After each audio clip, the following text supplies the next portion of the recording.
कुछ साल पहले एक काले बालों वाली एंजल पार्कर किंडन पर उतरी थी और कुछ लोग का ख्याल था कि वो एक डीमन है, लेकिन बाकियों ने इंसिस्ट किया कि उसे एक गेस्ट की तरह ट्रीट किया जाए।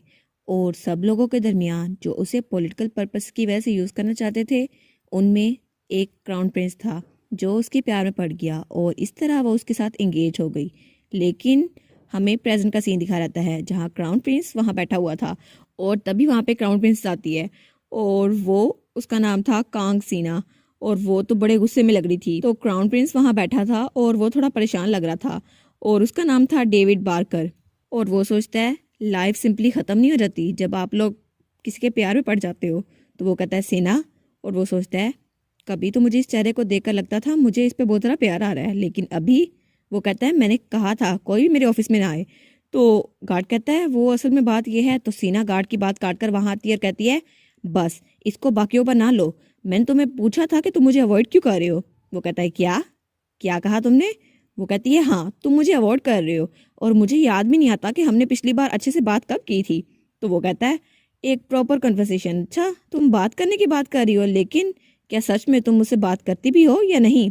पिछली बार तुम बहुत ज़रा गुस्सा हो गई थी कि मैंने लेडी आर्टर के साथ डांस किया था, और उससे पहले तुम इस बात पे अपसेट थी कि मैंने तुम्हें मरमेड टेयर नहीं ला के दिए जो तुम्हें चाहती थी।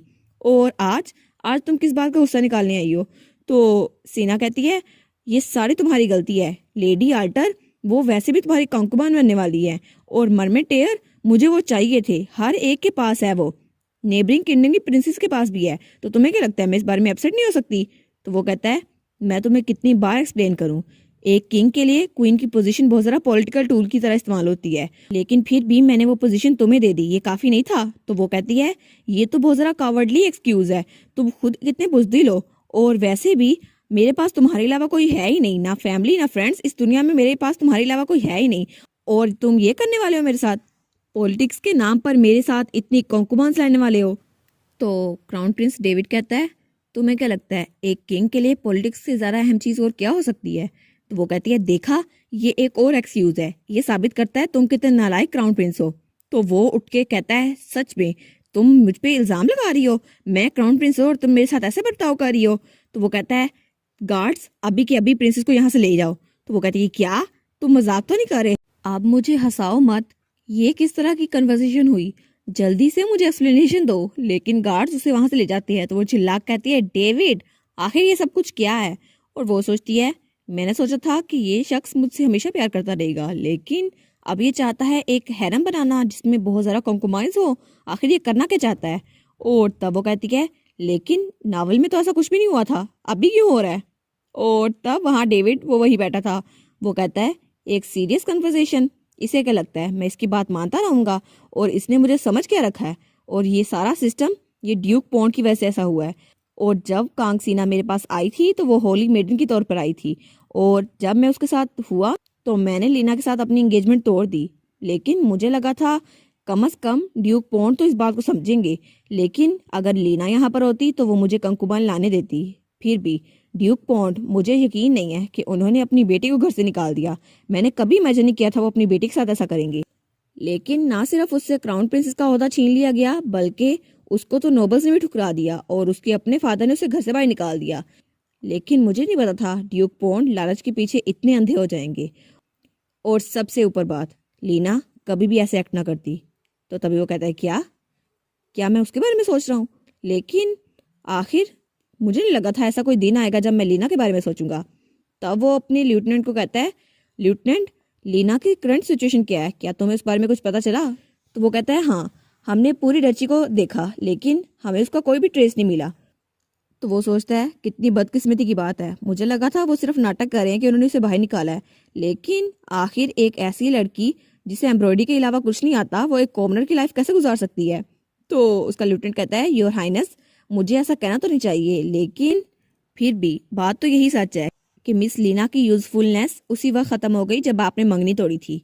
तो इस तरह से वो ना क्राउन प्रिंसेस नहीं ना कोई नोबल, और उसके बदले में लीना वो क्राउन प्रिंसेस बन जाती तो क्या होता। तो डेविड सोचता है ओ अगर वो क्राउन प्रिंसेस रहती तो ड्यूक पॉन्ड वो मेरी साइड पे होते, और लीना वो तो कभी भी कुछ ना बोलती, और वो तो बहुत ज़रा शुक्रगुजार हो जाती कि मैंने उसको अपने साथ रखा। और तब वो बड़ी क्रीपी स्माइल करता है और कहता है ठीक है, लीना को ढूंढो अभी के अभी। और फिर सीन चेंज होता है और हमें हमारा एम्पर दिखाया जाता है जो सीढ़ियाँ उतर रहा था और उसके साथ उसका एक साथी भी था। वो सोचता है कितनी अजीब लड़की थी वो, और उसे हमारी हीरोइन की वही बात याद आती है जब वो कहती है जब मेरे पास अपने हाथ हैं तो मैं दूसरों की हेल्प क्यों लूँ, और वैसे भी ये हाथ मैंने किराए के लिए तो नहीं रखे। तो वो कहता है और उसने कहा था आइस केव, आखिर ये आइस केव क्या बुला है। तो उसका साथी भी कहता है योर मैजेस्टी, क्या कुछ गलत हुआ है? मैं कब से देख रहा हूँ आप ऐसे ही हैं, बिल्कुल चुप। तो वो कहता है क्या तुम्हें पता है कि आइस को स्टोर कैसे किया जाता है? तो उसका साथी कहता है वेल उसको तो फ्रीजर में रखते हैं ना। तो एम्पर कहता है हाँ हाँ, लेकिन उसमें बहुत ज़रा पैसे रखते हैं। क्या तुमने कभी आइस केव के बारे में सुना है? और वैसे भी आइस को तो मैजिक के जरिए रिजर्व किया जाता है और इसके लिए कोई विजिट चाहिए और इसके लिए बहुत ज़रा पैसे, लेकिन आम लोग आइस कैसे लेते हैं? तो वो सोचता है मुझे इसके बारे में कुछ भी नहीं पता था, मुझे लगा था मुझे लोगों की ज़िंदगी के बारे में बहुत कुछ पता है, लेकिन ऐसा लगता है मुझे कुछ भी नहीं पता और प्रैक्टिकल एडवाइस लेना कुछ ज़्यादा ही अच्छा रहता, लेकिन मुझे उसके बारे में कुछ भी नहीं पता। तभी उससे आवाज़ आती है लॉर्ड केमन, और जब वो वहाँ पर देखते हैं तो वहाँ हमारी लीना खड़ी थी और वो अपने हाथ में फल लिए आई थी। वो कहता है ओ लीना तुम यहाँ पर क्या कर रही हो? तो तब उसका साथी वहाँ से चला जाता है। तो लीना कहती है मैं भी तुमसे यही पूछ रही हूँ, मुझे नहीं लगा था मैं तुमसे यहाँ पे मिलूंगी। तो एम्पर कहता है वेल मैं यहाँ पर रहता हूँ आफ्टर ऑल। तो वो कहती है हाँ हाँ वेल आपकी ग्रैंड मदर का घर है तो आप यहीं पे रहते होंगे। तो वो कहता है इसलिए मैं तुमसे पूछ रहा हूँ तुम यहाँ पर क्यों आई हो? वो कहती है वेल मैं तो ग्रैंडमा को फल देने आई थी, लेकिन तभी वो कहती है ओ नो आपके चेहरे पे तो एक स्क्रैच है, आपका इतना हैंडसम चेहरा उस पर स्क्रैच कैसे आ गया, और आप इतनी देर तक धूप के नीचे खड़े थे ये उसी वजह से हुआ होगा। तो तब वो अपनी टोकरी में से कुछ निकालने लगती है। तो कहती है आप यहीं पर है मैं कुछ निकालती हूँ। तो वो कहता है क्या, लेकिन ऐसी चीजें तो रिकवरी पोशन से जल्दी हील हो जाती हैं। तो लीना कहती है रिकवरी पोशन पे अपने पैसे जाया ना करें। तो वो उसके हाथ पर देखता है और उस पर वही सिंबल बना हुआ था। तो वो कहता है अच्छा तो ये है ईगो स्वॉर्ड का ओनर मार्क। तो तब वो एलोवेरा निकालती है और उसके मुंह पे लगा देती है और कहती है आप सोच क्या रहे थे? तो वो कहता है क्या, ये क्या चीज़ है, बहुत ज़्यादा रिफ्रेशिंग थी लेकिन ये है क्या?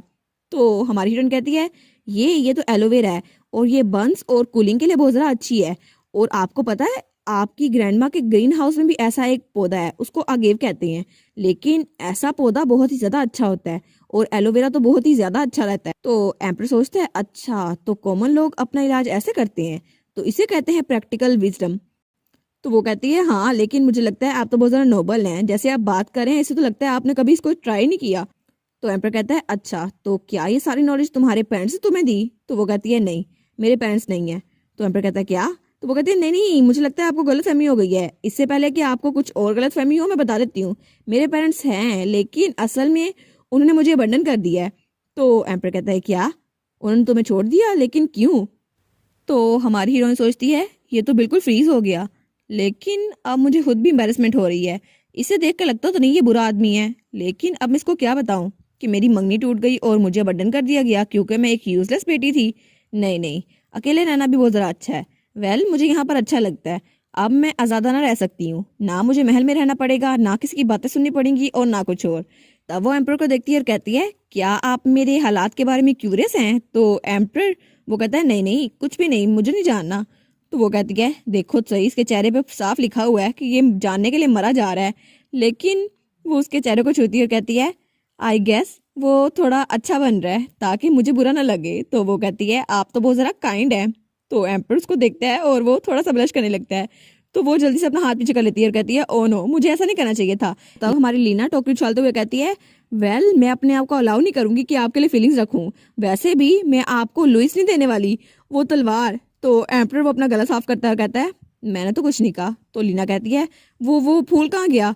लेकिन तब उसके फल सारे नीचे गिर गए थे और पीछे से कोई सुबलाता है और कहता है मैं सोच ही रही थी तुम अभी तक वहां क्यों नहीं पहुंची, तो अब मुझे पता चला तुम यहाँ पर हो लॉबी में। और लॉर्ड तो बड़ी शरारती मुस्कुराहट दे रही थी। तो वो कहती है देखो तो सही तुम दोनों बदमाशों को यहाँ पे खुलेआम फ्लर्ट कर रहे हो। तो वो दोनों कहते हैं क्या फ्लर्ट, और हम दोनों?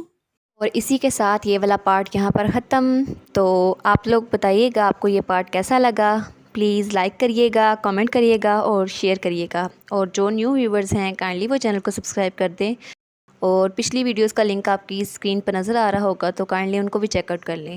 Thank you so much.